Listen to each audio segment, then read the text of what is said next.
this last episode with Emily and Justin. So Justin calls Emily and informs her that he's not going to be getting out in like a month like they're expecting, and he's actually not going to be up for parole for a whole nother year because the man's locked away in prison and can't even stay out of trouble.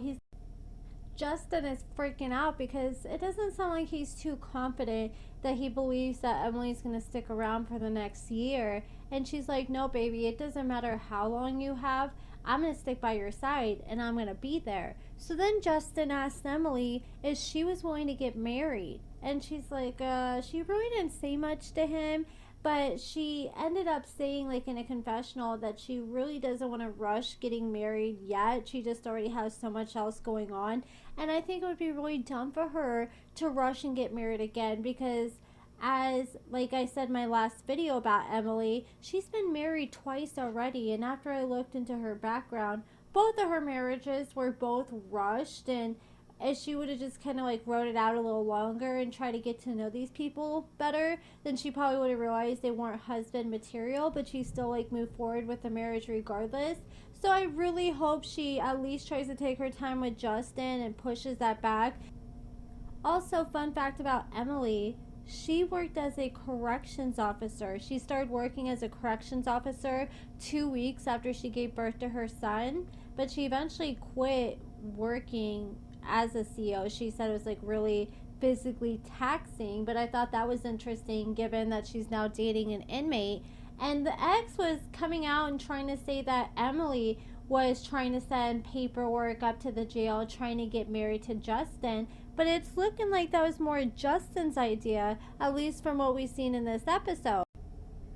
I learned so much about brothels in this episode that I had no idea about. Apparently, like, they have this radio, and every 5 minutes, one of the hookers that works there has to pick up the radio, and I guess the radio plays out on speakers at the nearest truck station, and they literally have to catcall truckers. So Emily decided to do it. Well, I guess they kind of pushed Emily to do it for the very first time. And I would have been intimidated if that was Emily. Like, here you are doing it for your first time in front of almost all the ladies that live in the house. And then you got all these cameramen and producers as you're, like, trying to sound sexy. And she's like, hey, I'm Em. If you want a dark-haired, tatty girl, then come see me at Bella's. And this is actually her ad at Bella's. It says she's 26, she's 5'4", she's a 36D. And this is what she offers. She offers the girlfriend experience, female clients. So if you're a female, she'll see you. She'll see couples. She'll do multi-lady parties. She offers the adult star experience. She offers anal, out dates.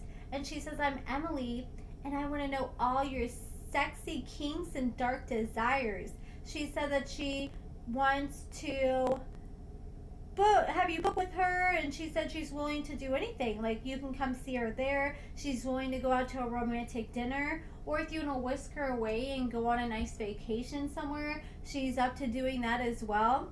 And her friend that she works with, Bushy Meadows, she actually works at this brothel with her husband, and I actually found her Instagram, and she claims that her and her husband were the first legally licensed couple in the state of Nevada who worked at a brothel. I guess there's now one other couple, but they were the first to do it. And that's another thing I learned. Like, I didn't know they had couples at some of these brothels. I guess they're very new to it because before they just didn't really have a lot of demand, or like females coming in looking for men. But now they want to make sure that they're offering something for everybody who's coming inside Bella's. And they're trying it out for the time being. And I guess her friend's name is Bushy Meadows. And her name is that for the exact reason you would think. People in the comments were asking her, they're like, okay, why is your name Bushy Meadows? And she's like, because I got a big bush and I thought it was hilarious. Then Bushy Meadows revealed that her husband is not at the brothel currently because he's in Hawaii with his sugar mama. Man, they just need to make like a freaking television show of all the girls and that guy at the brothel, because I just want to see all the behind the scenes, like, in what goes on a week to week basis. And that's what they kind of try to show, like what happens every day in this episode. So we see Emily, and she goes into her room, and she's sitting there looking at these pictures, and Justin calls back, and he's still pushing to get married. Like, he literally wants Emily to come in less than a month and get married. And she's like, oh, she's just really not trying to get married in a prison right now. And I think then while they're on the phone, suddenly you hear a bell going off. And apparently when the bell goes off, all the women have less than 3 minutes to line up. So it don't matter if you're in the shower, if you're taking a shit, you got to get up there in 3 minutes tops. So Emily was saying they were still talking to Emily, or talking to Justin, and luckily one of Emily's housemates pokes her head in the door, and like, Emily, when the freaking bell goes off, you gotta line up now. Especially if you just got to the house and you're making your first impression. Like, I would not be bending the rules at all right now. So Emily's like, look, I have to go. They just rang the bell. Justin knows what that means, and you could tell that he wasn't really too excited getting the whole mental image of what's about to happen. And she's like, okay, so I have to line up. And he's like, okay. So you would think that like he would call back like after an hour or give her a few hours.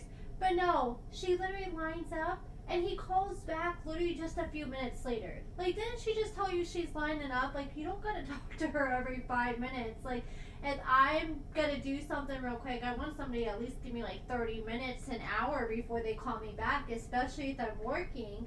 But anyway, she lines up, and what do you know? The guy happens to pick Emily as the girl that he wants to take to his room. I am not buying that this is a legit customer. I think this is probably one of the audio guys or one of the cameramen, and they're probably like, hey, you want a day off? Just pretend to be a client. Because the other guy had his face blurred, but this guy, he claims that he just got out of divorce and he came to the brothel to see what he could find. But I was like, okay, I'm not really buying that you're a legit client, because he walks in, picks Emily, and Emily's like, okay, what are you looking for? And he had no idea what he was looking for. Like, you can't tell me that you went to a brothel and you have no idea what you're looking for. Like, he had to think really hard, and he's like, role play? And she's like, okay, let me take you to the BDS room. So she takes him to this BDS room, and she said it's $2,500 an hour. She said the house typically takes half, and so she wants to make at least $1,000 off each transaction. And I've looked into it, and I heard like the house, like, or living there can be expensive because you have to pay for your food, you have to pay for your room and your board, and then the house takes $1,000 off each appointment. What Emily's saying is true, and I kind of think that she's probably saying the higher end of what she charges, because it's easier to just put the higher amount out there, especially on national TV. Because if you're like saying 1,000, then everyone's gonna want to come in and want 1,000. But I kind of looked into it, and I guess like this is typically around what they charge. It just kind of depends on what brothel you go to and what girls they have there. But I was like, I thought that was super expensive, but I was doing some digging, and they were saying it's for, you know, if you want to take someone to Pound Town, you're usually looking at a minimum of $1,000 an hour, and that's minimum. And it can all be different ranges, like depending on like your hygiene, like if you showered before coming in, like how good you smell, if you're regular, and like if they feel like you got money. And I guess they always try to give that person a higher price at first to see if they're going to negotiate their way down. But the girls are able to set their own prices. So Emily told them $2,500, and then she goes back to her room real quick, and what do you know, Justin's calling back again. And she's like, hey babe, I'm sorry, but I have to go to the room because I just got picked. Like, she's literally giving him a play-by-play of what she is doing as she's getting ready to bang this guy. And Justin's like, okay, and he seemed upset. And she's like, okay, well, you're just going to have to call me back later. And she goes back in the room, and the whole guy, he's damn near naked. He's just sitting there in his boxers ready to go. And she said that she needed to give him a DC first, and I guess it's like a dick check.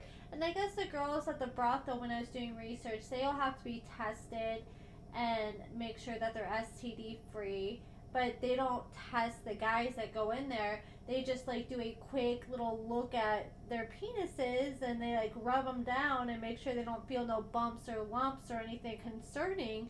And Emily didn't see that on this guy, so she let him move forward. But that was pretty much it with this episode, guys.